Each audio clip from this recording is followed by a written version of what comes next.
سلام به یه اپیزود دیگه از پادکست پرومته خوش اومدید. این اپیزود من با هادی هم صحبت میشم. هادی کارشناسی ارشد روانشناسی با گرایش کودکان با نیازهای ویژه هستش. قرار با هادی تو این جلسه راجع به یه موضوع خیلی مهم صحبت کنیم. با هادی قرار جلسه زیادی داشته باشیم، ولی جلسه امروز رو قرار خیلی مهمتر از بقیه شروع کنیم. شاید جلسه امروزمون با هادی یکی از جذابترین اپیزودهای برنامه باشه. با هادی هستیم. سلام هادی، خوب هستی؟ سلام، خیلی خوشحالم که امروز توی دومین قسمت پادکست پرومته حضور دارم و قراره که با تو بشینیم و گپ بزنیم. مرسی از اینکه وقت رو گذاشتی. میدونم خیلی گرفتاری، وسط گرفتاری‌های زیاد، کار و برنامه مشاوره و مدرسه و مهمتر از همه سربازی خودت رسوندی به ما. مرسی ازت واقعا خواهش می‌کنم که این وقت رو برای ما گذاشتی. هادی، من میخوام از اول از همه برای اینکه شنونده‌های ما بدونن که خب ما قرار راجع به ADHD صحبت کنیم و میخوام سوال اول رو اینجوری شروع کنم. ببین، راجع به ADHD خیلی اومدن صحبت کردن توی فضای وب. ما صحبت زیادی میشنویم از کسایی که کار نوروساینس میکنن، مثل خب اوبرمن که همه میشناسنش و کسای زیادی که کار روانشناسی میکنن و خب هر کدوم از اینا قاعدتا نظرهای درست و جامعه خودشونو دارن، منتها از نقطه نظر خودشون. با تو میخوام راجع به این صحبت کنم، با تویی که تخصص دقیقاً افراد با نیازهای ویژه است. میخوام راجع به نیاز ویژه افراد صحبت کنم و میخوام ببینم که از نقطه نظر کسی که تخصصش صرفاً توی همین زمینه است موضوع از چه قراره. قاعدتاً به رسم تمام قسمت‌های ما، تمام اپیزودهای ما قرار راجع به آموزش صحبت کنیم، یعنی ADHD و افرادی دارای ADHD و شکل برخورد باهاشون توی آموزش و شکل مواجهه خودشون در آموزش. اول از همه میخوام راجع به کانتروورشال ترین سوال توی این زمینه با هم دیگه صحبت کنیم و اونم اینه که شیوع ADHD چقدره در بین افراد.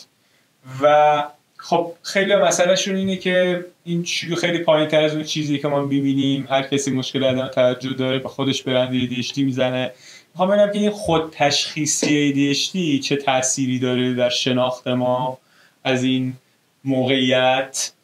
کلمه بیماری که نمیخوام استفاده کنم، از این موقعیت چه چیزی به ما نشون میده و اینکه این خود تشخیصیه قاعدتا این سری مضراتی داره و تمام این افرادی که گفتم راجع به مشکلاتی که خود تشخیصی ADHD برای همین ما ایجاد میکنه صحبت کردن.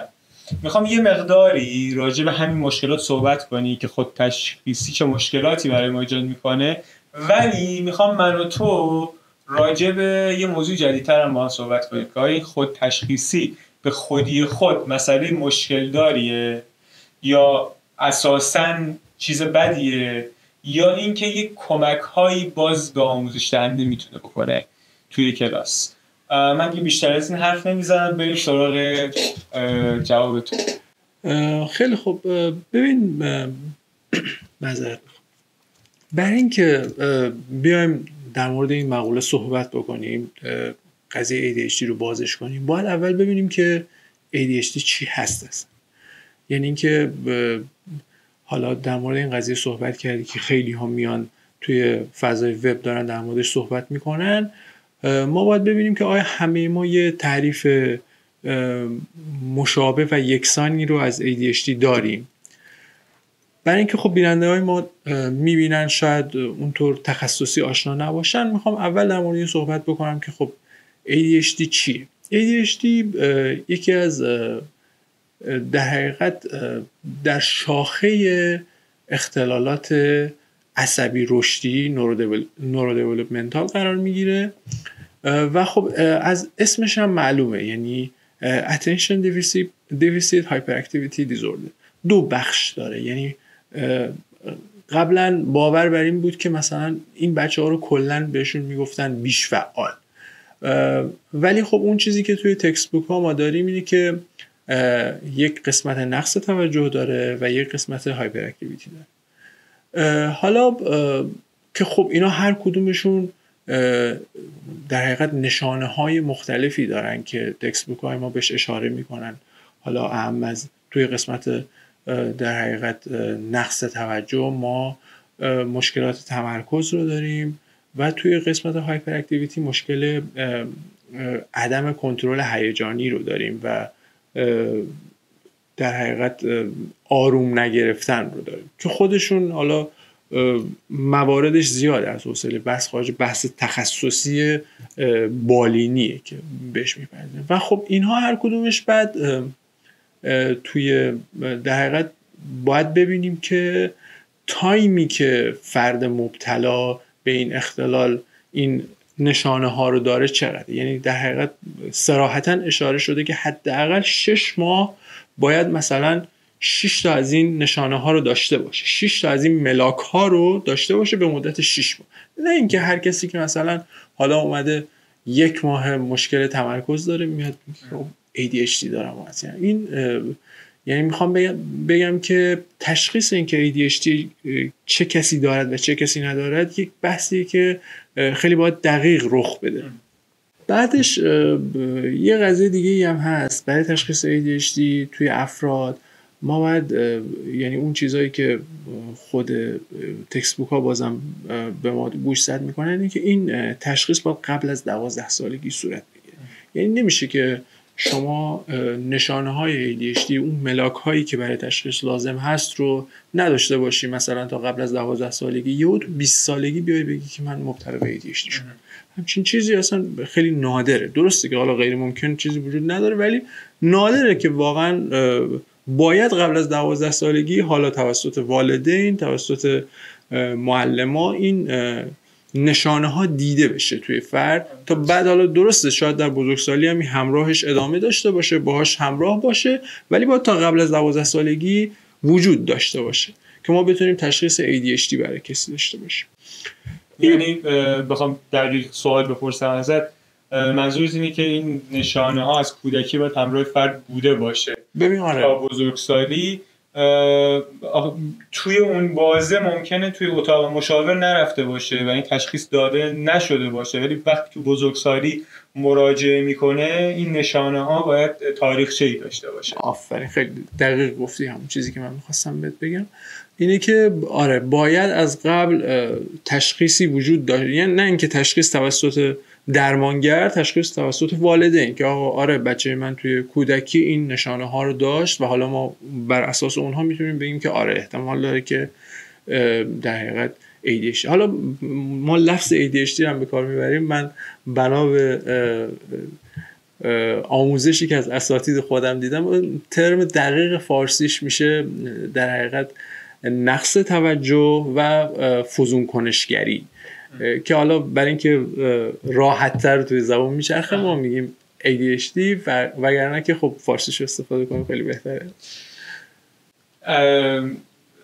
نقص توجه و فزون کنشگری، هایپر نتفک میتونیم استفاده کنیم که یه راه دیگه نداره که بتونیم بگیم همون ADHD رو فعلا استفاده. مرسی از اینکه وگرنه باید یه اپیزود 3 ساعته تهیه کنیم، هست همش کامل بگیم. آره خیلی خوب. سوالی که پرسیدی در مورد شیوعش پرسیدی دیگه، درست؟ آره ببین توی سالهای مختلف، اول اینو بگم در مورد شیوع ما پارامترهای مختلفی هست که روی اون برآورد شیوع تاثیرگذار، توی سالهای مختلف تاثیرگذار بود. یکی از مهمترینشون ابزارهایی که ما در اختیار داریم. یعنی ممکنه که در گذشته حالا مثلا راجع به خیلی از این اختلال‌ها میگن که مثلا از سال 2000 به بعد شیوعش افزایش پیدا کرده. ولی همیشه این نوع ما باید در نظر داشته باشیم که ممکنه که ما در گذشته ابزارهای مناسبی نداشتیم که شیوع درست برآورد کنیم و حالا که ابزارهای درست داریم میتونیم شیوع رو بهتر در حقیقت برآورد کنیم. معمولا اون چیزی که توی DSM-5 بوده، DSM-5 و DSM-5 تصحیح شده، حدوداً میگن که 5% از جامعه میتونن مبتلا به این اختلال باشن و شیوعش توی دخترها و پسرها هم متفاوته، نمود متفاوتی هم داره. یعنی توی پسرها معمولا نرخش 2:1 هست. پسرهایی که در مدرسه میرن، توی سن مدرسه هستن، نرخش 2:1 هست و نمود اون در حقیقت هایپر اکتیویتی توی پسرها بیشتره، در برعکس توی دخترها نمود نقص توجه بیشتر هستش. یه سوال، البته میدونم باید غالبا نوت نگاه کنی تا عدد چون هست. این دیتا، این اطلاعات میدونی برای چه موقعی که جمع‌آوری شده، بر اساس چه بازه زمانی به این درصد از شیوع رسیدیم؟ ببین معمولا توی قضیه شیوع، توی همه اختلالات، قضیه اینه که ما توی فرهنگ‌های مختلف بر اساس در حقیقت اون گروه جامعه آماریمون ممکنه نرخ‌های متفاوتی داشته باشیم. ولی حالا DSM میاد یه سری تحقیقاتی رو که کلاً توی بازه زمانی مثلا 10 ساله اومده انجام شده، میاد اینها رو کنار هم قرار میده. در حقیقت شبیه یک متاانالیزیس هستش که میاد میبینه آقا به صورت کلی اینها رو گرد کنیم با هم دیگه، یه رقمی در این حدود میتونه به ما بده که حالا بعضی‌ها اومدن گفتن بیشتره، بعضی‌ها اومدن گفتن که کمتر. خب ولی اون نرخ میانگینش تقریبا باید اینطوری باشه و هیچ جایی هم من ندیدم که بگن مثلا بالای 10% توی جمعیتی ADHD وجود. حتی من بالای 7% هم فکر کنم ندیدم. 7% رو دقیق یادم نیست که کجا دیدم، ولی به چشمم خورده قبلا. اما اون چیزی که توی DSM اومده همین عدد 5% هستش. در مورد بروزش هم ببین شیوع با بروز متفاوته. یعنی ما ممکنه که شیوع داشته باشیم ولی تشخیصی که داریم میدیم تشخیص کمتری باشه. متوجه؟ یعنی خب خیلی ها اصلا غربالگری درست انجام نمیشه، خیلی ها مراجعه نمیکنن، پیگیری نمیکنن، بنابراین اون آمار بروزی که ما داریم میان وارد کار درمان میشن، حالا یا تو مدرسه ها شناسایی میشن، به صورت درست غربالگری میشن، اون همیشه پایین‌تر هستش.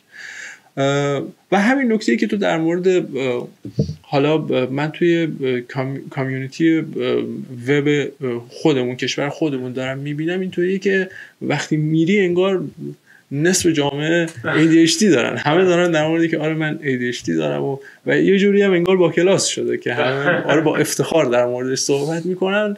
اینطوری نیستش. اینو گفتم که به قضیه خودتشخیصی برسیم. اینکه این خودتشخیصیه ظاهرا ایراد داره، به خاطر اینکه اگر بخوایم بگیم که درسته، اون موقع این آمارهای علمی ماست که باید غلط باشه دیگه. یعنی اینکه اگه این حجم از جمعیت ما همشون ADHD دارن، بنابراین آمارهایی که دانشمندا به دست آوردن داره به ما دروغ میگه. میرسیم به بخش بعدی سوالمون. به عنوان کسی که با فردی که ADHD دایگنوز شده، تشخیص داده شده در محیط درمان، در محیط کسی که در محیط درمانی ADHD تشخیص داده شده و اومده توی محیط آموزشی، به عنوان کسی که با همچین کسی من کلاس داشتم و برخورد داشتم، فکر کنم با توجه به اهداف کلن برنامه ما، با توجه به صحبتایی که ما تو برنامه داریم میکنیم، مهمترین سوال من از تو اینه که من به عنوان یک آموزش دهنده چه وظایفی در قبال همچین فردی دارم، چه رفتاری نسبت به همچین فردی باید داشته باشم در راستای سیلابس آموزشیم. در راستای شکل آموزشی که توی اون محیط آموزشی وجود داره. ببین دو تا بخش قاعدتاً داریم. یکی این که کودکان با نیازهای ویژه یک نیاز کاملا ویژه دارن و باید در محیط کاملا طراحی شده براشون کاری انجام بشه، یعنی از یه محیطی که از لحاظ پارامترهای علمی کاملا تمام اون چک پوینت ها رو طی میکنه. یکی دیگه اینه که فعلا اون محیط رو نداریم. فعلا اون فردی که با تشخیص ADHD اومده توی کلاس جلوی من نشسته، من چه کاری میتونم براش بکنم؟ این یک بخش سوال. و بخش بعدی سوال من اینه که اون فردی که خودش تشخیص ADHD از طرف یک روان‌درمانگر براش تشخیص براش داده شده، بهش ارائه شده، یا شاید هم از موارد دارویی که میتونه بهش کمک کنه داره استفاده میکنه، اومده سر کلاس نشسته، اون فرد چه کاری میتونه برای خودش انجام بده؟ چون مهمترین بخشی که ما تو پادکست داریم این سوال هست که من چطور یادگیرنده بهتری باشم. آیا طوری هست که بشه این سوالو برای یک فردی که ADHD داره جواب داد؟ من چطور یادگیرنده بهتری باشم؟ پس سوالم این دو بخشه. یک، من به عنوان آموزش دهنده چه کاری میتونم بکنم؟ بخش دوم که یک فردی که تشخیص ADHD براش داده شده به عنوان یادگیرنده چه کاری برای خودش میتونه بکنه. ببین برای اینکه تو الان داری به قضیه درمان اشاره میکنی، درسته؟ برای اینکه ما به بحث درمان بپردازیم باید اول ببینیم که علت چیه. یعنی باید سبب شناسی ADHD رو ما در موردش یه صحبت کوتاهی با هم دیگه داشته باشیم. قبل از اینکه ادامه بدیم، من نمیدونم من دقیقاً دارم راجع به درمان صحبت میکنم یا نمیکنم. آره به هر حال وقتی که میگی که قراره بهش کمک بشه، قراره درمان بشه دیگه. تو اتاق درمان هم همین اتفاق میفته.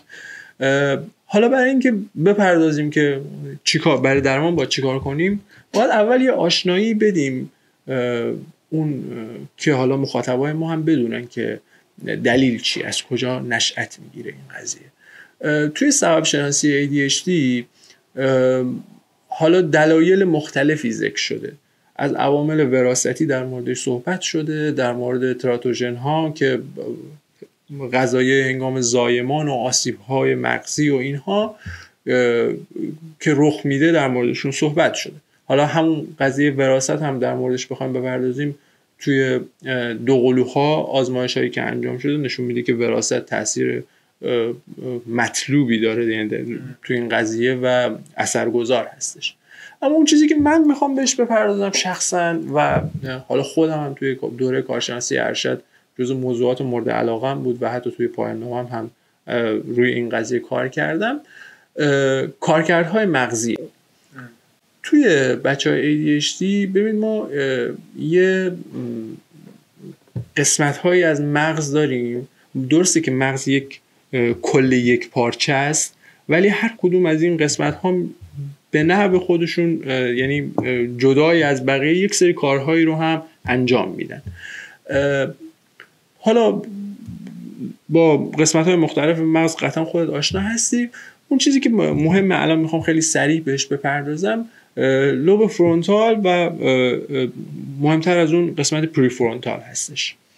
ما اونجا توی لوب فرونتال و قسمت پری فرونتال یه سری چیز، یه اکزیکیوتیو فانکشنز داریم، کارکردهای اجرایی داریم که اختصاصا مربوط به همون قسمت از مغز میشه. حالا اینا چی هستن؟ کارکردهای اجرایی در حقیقت اون روش هایی هستن که ما باهاش به زندگی خودمون نظم میدیم. ما روزانه برای اکثر کارهایی که انجام میدیم از اون کارکردهای اجرایی داریم استفاده میکنیم. حالا نمودش چیه؟ مثلا حافظه فعال، برنامه ریزی، نمیدونم همه این چیزهایی که توی تحصیل خیلی و توی یادگیری خیلی کاربرد دارن، حیاتی هستن. ما حالا در حقیقت تصویربرداری های PET و MRI که انجام شده علاوه بر این که نشون میده توی افراد داره ADHD به طور کلی حجم مغزی کاهش نسبی داره، نشون میده که فعالیت‌های لوب فرونتال هم تحت تاثیر قرار گرفته و در حقیقت اونجا مشخصه که ما با یک مشکلی روبرو هستیم. پس به این نتیجه میرسیم که ما توی لوب فرونتال مشکل داریم، اونجا برنامه‌ریزی ایراد داره، هدف گذاری، حل مسئله، عرضم به حضورتون اینا همه مربوط حافظه فعال. توی کارکردهای اجرایی گفتم حافظه فعال رو داریم، سازماندهی رو داریم، خود تنظیمی رو داریم، در حقیقت مهارت‌های حل مسئله رو داریم، سازماندهی رو گفتم. عرضم به حضور شما که خودپویی چیزی هست به اسم خودپویایی و همه اینها اونجا قرار میگیره. علاوه بر اون در حقیقت خود کنترلی هم اونجا قرار میگیره. ببین همه این حال ها مثلا مثال میزنم، این قضیه خود کنترلی کجا نمود پیدا میکنه؟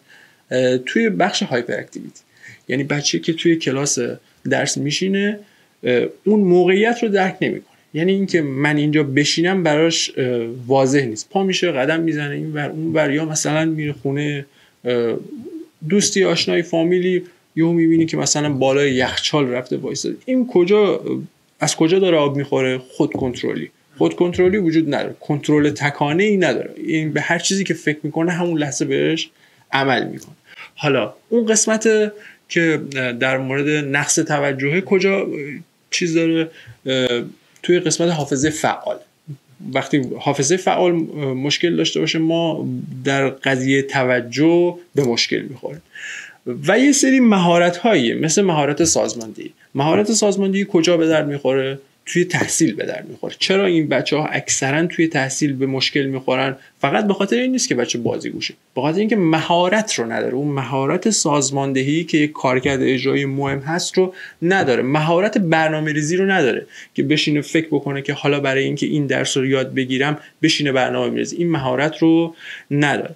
بنابراین ما توی سبب شناسی در حقیقت فانکشن های مغزی رو داریم که اینها ایراد دارن و بچهای ADHD با این دست و پنجه نرم میکنن. در مورد خود تشخیصی که پرسیدی، اینکه حالا اینها یک مهارتن، آیا توی خود تشخیصی من برام سوال میشه که آیا با اینکه من تشخیص بدم که ADHD دارم این مهارت ها در من ایجاد میشه خود به خود؟ اینجا اون قسمتیه که من خودم شخصا با در حقیقت خود تشخیصی در ADHD مشکل دارم. ببین ما وقتی ADHD رو تشخیص میدیم باید مسیر رو به این سمت ببریم که حالا ما میدونیم این یک سری مهارت هایی نیاز داره، یعنی من باید سازماندهی رو به این بچه یاد بدم. خب تا اینکه چی بشه؟ وقتی این مهارت رو یاد گرفت میتونه کاراش رو سازماندهی بکنه، بنابراین چی؟ از اون حالت افت تحصیلی میتونه خارج بشه. و این جواب اون سوالت هم هست که پرسیدیم من به عنوان یک حالا معلم، به عنوان یک درمانگر چی کار میتونم برای این بچه ها بکنم. ببین بارکلی که آقای بارکلی که از مهمترین نظریات رو در رابطه با ADHD داره، خیلی قسمت اعظمی از تکستبوک های ما رو نظرات ایشون تشکیل داده، میاد صحبت میکنه، میگه که ما یک سری روش های درمانی رو در موردش صحبت میکنیم. حالا جدای از اون صحبت ها میرسم دوباره به این، ما کلن برای کمک به این بچه ها چند تا راه بیشتر ندیم. یعنی یکیش همون دارو درمانیه که حالا چیزهای مختلف که معروف ترینش ریتالین استفاده میکنن. این ریتالین چیکار میکنه؟ این بیشتر روی اون بعد در حقیقت هایپر اکتیویتی بچه اثرگذار هستش، یعنی انگار که دکمه‌شو میزنی خاموش میشه. و خیلی اوقات میبینم که حالا همین اطراف ما خیلی از کسایی که تو این حوزه دارن کار میکنن سعی میکنن که فقط با دارو درمانی این قضیه رو سرتهش رو هم بیارن، در حالی که اصلا این قضیه ممکن نیست. دارو درمانی برای چی اجرا میشه؟ دارو درمانی برای این اجرا میشه که بچه‌ای که خیلی مشکل داره رو به یک سطحی برسونی که بیاد و حالا بتونی با این چیکار کنی؟ درمان رو شروع بکنی. یعنی دارو خود درمان نیست، دارو درمانی صرفاً کمک به درمان. اون درمانی که ما اجرا میکنیم، حالا درمان شناختی رفتاریه، آموزش مهارت‌های اجتماعیه و چیزایی دیگه که در قالب همین ها قرار میگیرن، بیشتر از این است. همین درمان شناختی رفتاری رو آقای بارکلی در موردش صحبت میکنه. باز در جواب همون سوال تو که چطور میشه بهشون کمک کرد، ببین ما چند تا روش درمانی توی درمان شناختی رفتاری داریم که خب یک بخش هایش قضیه کاملا شناختیه، یک بخش هایش قضیه کاملا رفتاریه و یک بخش هایش هم این دوتا رو به هم دیگه متصل میکنه. خب ببین از صحبت هایی که تا الان کردی، من به عنوان یک آموزش دهنده این نتیجه رو گرفتم که، حالا یه بک‌گراندی بگم، اصولا چیزی که به عنوان دوره‌های تربیت معلم به یک معلم، به یک آموزش دهنده گفته میشه این که شما توی کلاس نیستید که فقط درستون رو یاد بدید. یک معلم، مخصوصا کسی که در سطح کودک و نوجوان کار میکنه، یاد دادن فقط موضوع درس اصلا مسئله آموزشی که تو اون دوره‌ای که داره تربیت میبینه نیست. در کنار تدریس اون موضوعی که داره درس میده، یکی از مهمترین چیزهایی که خب خیلی توی فضای عمومی راجع به صحبت میشه، حالا آموزش اخلاق، آموزش مهارت‌های اجتماعیه. این چیزی که من دارم میشنوم از تو و اون صحبتایی که تا اینجا کردی، اینو دارم متوجه میشم که یک چیز دیگه‌ای هم که معلم، آموزش دهنده توی کلاس باید بهش توجه کنه، یاد دادن مهارت‌های تحصیله. یعنی یا نهایتاً تو کلاسی که کسی که ADHD داره با کسی که ADHD داره قراره برخورد داشته باشه، باید مهارت‌های یادگیری هم کنار مهارت‌های اجتماعی، مهارت‌های زندگی و موضوع درس خودش بتونه به اون کسی که اونجا نشسته و داره آموزش می‌بینه یاد بده. آره ببین، این مثال همون قضیه است که میگن برای طرف ماهی نگیر، بهش ماهیگیری یاد بده. دقیقا همینه. حالا توی بچه‌های ADHD همینطوره، توی خیلی دیگه از اختلالاتی که حالا ما توی بحث کودکان با نیازهای ویژه بهشون میپردازیم هم قضیه همینه. یعنی ما یک سری مهارت‌های پایه‌ای رو بهشون یاد میدیم، خب حالا اینها یک سری مشکلاتی دارن، ولی با استفاده از این مهارت ها میتونن بر اون مشکلات فائق بیان که چی بشه، چه اتفاقی بیفته که توی تحصیلشون، توی زندگی روزمرهشون بتونن یک موفقیت نسبی رو کم کم بهش دست پیدا کنن. که خب همین موفقیت های نسبی میدونی چیه؟ یه سیستم پاداش ایجاد میکنه. یعنی بچه به اون موفقیت میرسه و بعد اینو ادامه میده. این خود به خود باعث پیشرفت بچه میشه. داشتم در مورد روش‌های درمان که میگفتم، آقای بارکلی گفتم درمان شناختی رفتاری رو بهش معتقده و معتقده که کلا مشکل بچه‌های ADHD اینه که یک نارسایی دارن در پاسخدهی نسبت به محیط با تأخیر. یعنی اینکه من و تو اتفاقاتی که در محیط اطرافمون داره رخ میده رو میایم یه پردازشی میکنیم راجبشون و بعد نسبت بهشون واکنش نشون میدیم.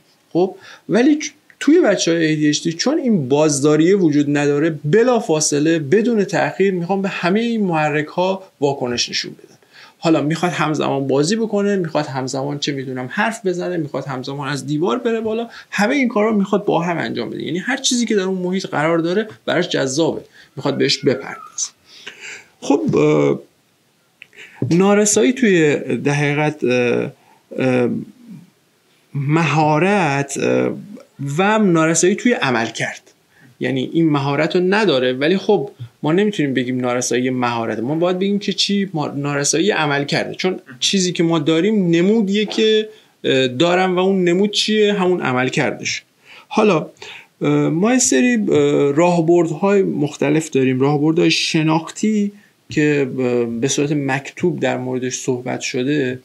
یکی آموزش به خوده، یعنی اون درمانگر در مورد این با اون کودک صحبت میکنه، سعی میکنه که خود اون کودک، خود اون دانش آموز بیاد بشینه و در مورد این مشکلاتی که وجود داره یک آگاهی رو چیکار کنه؟ به دست بیاره.